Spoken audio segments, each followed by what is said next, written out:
একটু ইমানটা মাইট পান বগলের নিচে হুজুর একটু আলগি দেন তা আগে নিয়ে ইমান চেক আপ করতো তো বগলের নিচে আলগি দিয়ে সেটা এবার করতাম দুইটা টান্দা বের করে দেখতো যে ইমানের পয়েন্ট একবারে জিরো। তখন কমিটিরা বইয়া পরামর্শ করতো না হুজুরের স্টেজে তুলন যেত না, লক্ষণ খুব খারাপ, হুজুর বাড়ি যান গা, কারণ আপনি ইমানের পয়েন্ট কম। এখন ইমাম সাহেবরে পরীক্ষা করলো, মসজিদের ইমাম সাহেবরে ঢুকাইতে গেল, তখন কি করতো থার্মোমিটার দিয়ে পরীক্ষা করতে ইমান আছে। ফির সাহেব এসে মুরিদ করতো, বলতো হুজুর আমরা সবাই মুরিদ আগে আপনি বগলের নিচে আলগি দেন। ফির সাহেবের বগলের নিচে ঢুকাই দিত থার্মোমিটার, ঠান্ডা বাড়ি করে দেখতো যে ইমান লাল বাতি জ্বলে, আর মরি দেবনি। বাংলাদেশের কোনো নেতা বলতে পারতো না যে আমার চরিত্র ফুলের চেয়ে পবিত্র, যেই মাত্র হাত লড়াইতো এমনি থার্মোমিটার ঢুকাই দিত, ঢুকাই স্টেজই মাইপা লাগতো, মাইপা দেখতো লাল বাতি জ্বলতেছে। তখন হয়তো এই জাত নেতারা আমরা বুর্দি মধুরের কথা, তোর তো ইমানের লাল বাতি জ্বলে বেটা, সবুজ বাতিই নাই, স্টেজ দিয়ে তারা লামাই দিত, ঠিক না বে ঠিক? তখন আর ইচ্ছা বাবাজি করতে পারতো না যে আমার চরিত্র ফুলের চেয়ে পবিত্র। চিন্তা করছেন এটা ফুলের চেয়ে বলে তার পবিত্র চরিত্র। তো এই থার্মোমিটার না থাকার কারণে সমাজের সব শ্রেণীর মানুষের দাবি হলো আমি ইমানদার। এখন আল্লাহ কি করে? আল্লাহ বলতেছেন যে এই দাবির বেলায় ইমান লইয়া কবরে আসলে জান্নাতুল ফিরদাউস পাওয়া যাবে না। তাহলে ইমান আমরা কিভাবে আনবো, কার মতো আনবো? এই কথাটা আল্লাহ আমার কোরআনে বলে দিছে, আমার কথা না। কার মতো আপনি ইমান আনবেন, ইমানটা কেমন হবে আল্লাহ বলে দিছে। আমিনু কামা আমানান নাস, আল্লাহ বলেন আমিনু কামা আমানান নাস, তোমরা ঈমান আনো ওই মানুষদের মতো। ওই মানুষ কারা?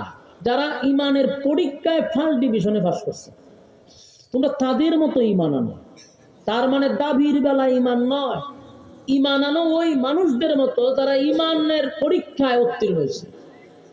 কারণ আমিনু কামা আমানান নাসের ব্যাখ্যা আব্দুল্লাহ বিন তামের হতে পারে, উনিও ইমানের পরীক্ষা দিছে। আমিনু কামা আমানান নাসের ব্যাখ্যা ফেরাউনের বউ আসিয়াও হতে পারে, উনিও ইমানের পরীক্ষা দিছে। আমিনু কামা আমানান নাসের ব্যাখ্যা সাহাবায়ে কেরাম, তারাও ইমানের পরীক্ষা দিছে। কথা বুঝুননি? তাহলে ইমান আনতে হবে তাদের মতো। তারা কারা? যারা ইমানের পরীক্ষা পাস করছে। দাবির বেলায় ইমান নয়। ইমান হলো একটা অ্যাকাউন্ট। বলুন, ইমান হলো একটা অ্যাকাউন্ট। আপনার যদি অ্যাকাউন্ট থাকে তাহলে টাকা জমা হবে। এখন ব্যাংকে গিয়া যদি কোন বলে আমার 1 লাখ টাকা জমা নেন, ব্যাংক ম্যানেজার আপনাকে বলবে অ্যাকাউন্ট নাম্বার বলেন। যদি কোন বলে আমার অ্যাকাউন্ট নাম্বার নেই, বলে টাকা কই জমা রাখতাম, বলে যেখানে মনে চাই এখানে জমা করে দেন। আপনার কি সুস্থ হইবে না পাগল হইব? আমি অ্যাকাউন্টে নেবে টাকাটা জমা দিব কোন না।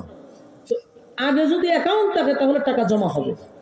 ইমান যদি থাকে নামাজ জমা হবে, ইমান থাকলে রোজা জমা হবে, ইমান থাকলে আপনার সমস্ত নেক আমল জমা হবে। আপনার ইমান নাই তো আপনি নামাজ পড়বেন, জমা হইব কোথায়? একজন হিন্দু লোক, একজন খ্রিস্টান, একজন বুদ্ধ যদি নামাজ পড়ে জমা হইব নি? তার কি নাই? অ্যাকাউন্ট নাই, আসল জিনিস ইমান নাই, তাহলে হ্যাঁ নামাজ হলো কোনো কাজে আসবে না। ঠিক মুসলমানের মধ্যে আমাদের সর্বপ্রথম যে হাতিয়ার এটা হলো ইমান। বলুন এটা কি? আমিনু কামা আমানান নাস, আল্লাহ রাব্বুল আলামিন বলেন ঈমান আনো ওই মানুষদের মতো। ওই মানুষ কারা? যারা ঈমানের পরীক্ষা দিছে। আমিনু কামা আমানান নাস, ওই মানুষদের মতো ঈমান আনো। ওই মানুষ কারা? আব্দুল্লাহ বিন তামের হতে পারে, ওই মানুষ এমনকি ফেরাউনের বউ আসিয়াও হতে পারে।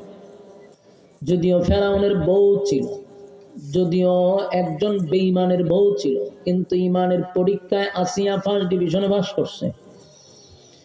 আমিনু কামা আমানান নাস, ঈমান আনো ওই মানুষদের মতো যারা ইমানের পরীক্ষা দিছে। আসিয়া একটা জান্নাতি মহিলা, ইমানের পরীক্ষায় উনি পাস করছে। আমাদের উপরও ইমানের পরীক্ষা আসবে, এতে কোনো সন্দেহ নেই। ইমানের পরীক্ষা হবে গো। ইমানের পরীক্ষা ছাড়া আমার আল্লাহ কাউরে কবরে নিবে না। যদি আপনি দাবি করেন আমি ইমানদার, তাহলে অবশ্যই আপনার ইমানি পরীক্ষা হবে। পরীক্ষা ছাড়া কোনো মানুষ জান্নাতে যাইতে পারবে না। পরীক্ষায় যদি না থাকতো তাহলে আমরা আল্লাহ দুনিয়ায় পাঠাইল কেন? আমাদের আব্বা ছিল জান্নাতে, আম্মা ছিল জান্নাতে, আদম আলাইহিস সালাতু ওয়াস সালাম আমাদের আব্বা, হাওয়া আলাইহিস সালাতু ওয়াস সালাম আমাদের আম্মা। দুজন কোথায় ছিল? এই জান্নাতের ভিতরে ছিল রে, জান্নাতের ভিতরে ছিল। তাদের ঘরে যদি আমরা জন্মগ্রহণ করতাম তাহলে জন্মসূত্রে আমরা জান্নাতি হয়ে যেতাম। পচা গান্দা এই দুনিয়ায় আল্লাহ কেন পাঠাইলাম? জান্নাতে থাকলেই তো আমরা জন্মসূত্রেই জান্নাত পাইতাম। এত ফিতনা ফাসাদের যুগে আল্লাহ কেন পাঠাইল? ওই উদ্দেশ্য একটাই, পরীক্ষা। কথা হয় নাকি? পরীক্ষা ছাড়া মালিক, পরীক্ষায় ফাঁস ফেলের মাধ্যমে জান্নাত এবং জাহান্নাম। আল্লাহ বলে, বান্দা দুনিয়া নামক এই পরীক্ষার হলে আমি পাঠাইছি শুধু একটা পরীক্ষা দেওয়া। আপনি আমি যেমন কলেজ, ভার্সিটি, মাদ্রাসায় যারাই যে সেক্টরে পড়ছি প্রত্যেকের কিন্তু একটা পরীক্ষা ছিল। পরীক্ষার মাধ্যমে ফাঁস এবং ফেল। সময় দেয় 3 ঘন্টা। আল্লাহ বলেন এই দুনিয়া নামক পরীক্ষার হলে আমিও সময় খুব স্বল্প দিচ্ছি, অল্প সময়ের ভিতরে পাঠাইলাম। সেখানে তুমি পরীক্ষা দাও। দুনিয়া নামক জায়গায় পরীক্ষা চলবে, কিন্তু রেজাল্ট দুনিয়ায় হবে না। এটার রেজাল্ট আউট হবে পরকালে। বলুন পরীক্ষা কোথায়? দুনিয়ায়। পরীক্ষা কোথায়? রেজাল্ট পরকাল। আমার যুবক ভাইয়েরা, পরীক্ষা আল্লাহ দুনিয়ায় নিবে, আর